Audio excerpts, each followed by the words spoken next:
So Joanne, Rachel, what a spring summer we have had here at HR Elite. COVID-19 in Yes, the summer of 2020. It God. certainly hit us hard. So we wanted to just have a discussion today, Yeah. didn't we, about some of the more fun side of HR. And while some of the stories we've got to share come from quite a serious place, we have There are been highlights. in fits of giggles over the last few There are months with some highlights, of them, yeah. haven't we? Yes. We've got permission from our clients to share these stories with you, but we have decided that we need to anonymise names and obviously client company names. Just naturally anyway, over the course of the last few months, we've given some of the people involved their special names anyway. So you will hear reference to Toothman, Butlins Bloke, Spain Guy, Tipsy Trixie, and Lady with a Baby. And Naked Waiter. And that is our personal favourite, which we will explain in a bit more detail shortly. So let's start with Toothman. Toothman, yeah. Toothman was a guy that misunderstood the terms of furlough, and while he was furloughed, booked a whole series of cosmetic dental surgeries in a foreign country. Okay. So rather than being available for work, he just got up and he got a one-way flight and went abroad to have his teeth done over the course of the summer. From memory, I believe that the cosmetic tooth dental work was taking place between June and September, is that right? It was going to take quite a long 3 period of months. time. Yeah, 3 months, and every sort of couple of weeks he was having a couple of teeth out and various sort of different bits. I think his jaw needed resetting and whatever else. Dear, yeah. But he knew from the start, and he'd paid for it at the start, he knew it was going to take 3 months. A number of months, yeah. It wasn't going to be available. It didn't tell his employer. They thought he was still around. He was still communicating with them. Yeah, still responding to their messages. So it came as a huge surprise to them. And of course they rang and said, "What do we do? This guy's in, can't remember what country it was now. Yeah. We need to get him back." And he obviously couldn't come back. He couldn't come back. He paid for all this. Unless he wanted to come back with half of his teeth. Well, I think that was the issue. He'd paid for all of the surgery, and he was recuperating every time. So even talking to him was difficult because he was in pain. Yeah. Throughout the surgery. But he had no intention of coming back, couldn't come back. They tried to compromise with him. Oh, and by that, also quarantine was introduced at some stage during that. So even if he had come back, he wouldn't have been able to come back. So, yeah, Toothman was one of those cases that every day there was something else. And I remember you keep saying to me, anything new on Toothman? Happened? I know, you'll never guess what's happened now. Yeah. So it just went on and on and on. Eventually, they ended up dismissing him because he couldn't come back to work, and they couldn't trust him anymore. So it was really sad for breached the everybody. terms of the furlough as well. He'd breached so many. It's a classic case, isn't it, of assuming that you're going to be sitting at home for a number of months when actually it's absolutely clear that you need to be available to return to work when your employer needs you to. We had a few of those. We also had didn't we have someone that decided that signed on to a training course?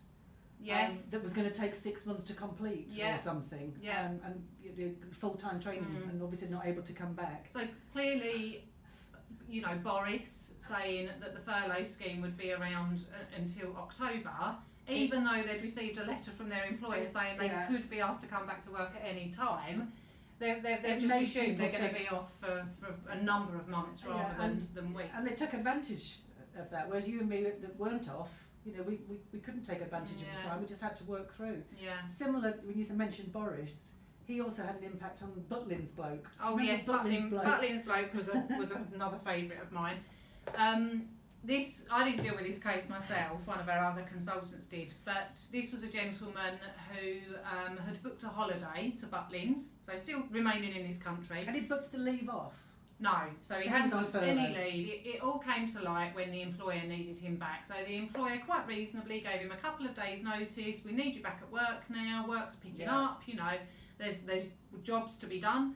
And he said that he couldn't come back to work because he'd booked a holiday in 2 weeks' time. So he was actually available, but was adamant that he couldn't return from furlough because he wanted to still benefit from the furlough money, retain his annual leave, and go to Butlins with his wife and son. When the employer said, well, that's not the terms of the furlough, in your letter that you received, it clearly stated that when we need you back, you need to come back. his argument was that he was helping the economy by booking this holiday, and he was That's genuine right. about this. He was absolutely Because genuine. Boris Johnson had said, Yes, yeah.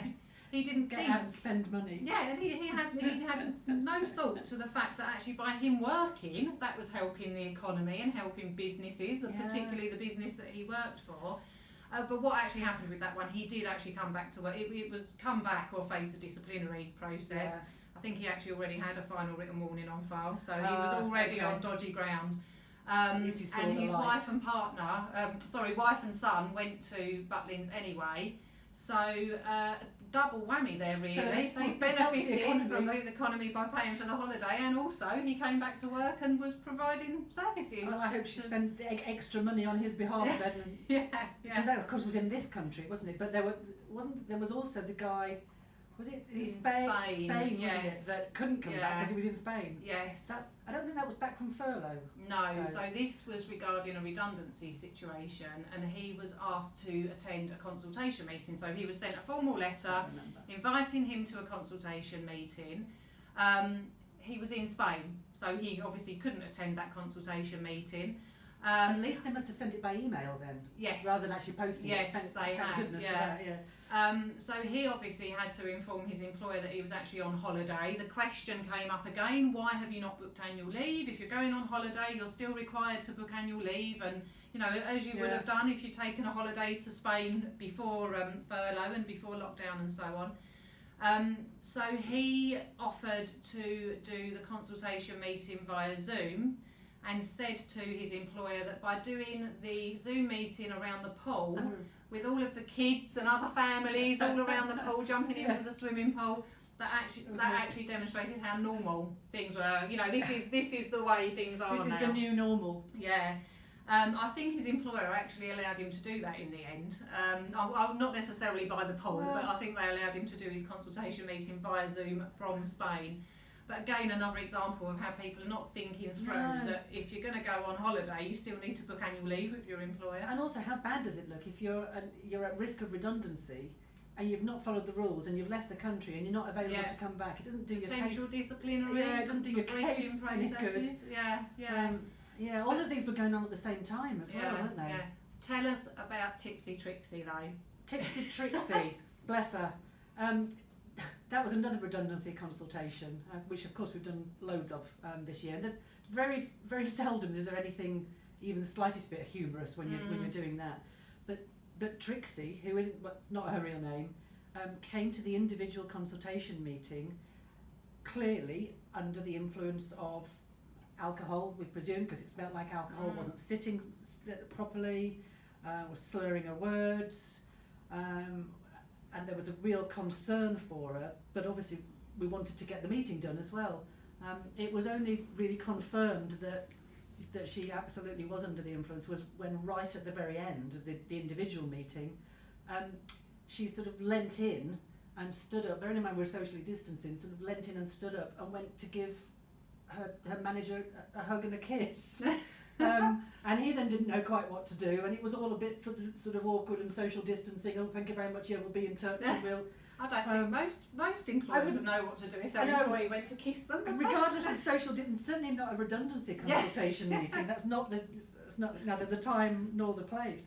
That also reminds me of the other person that was being considered for redundancy, and made the remark that actually, if I tell you that I'm pregnant, does that save me from redundancy?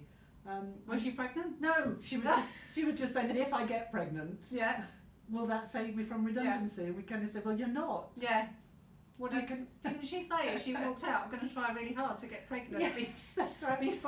Before we move through the whole process. And I think she had about a week left. Didn't she? We said, well, yeah, good luck with that.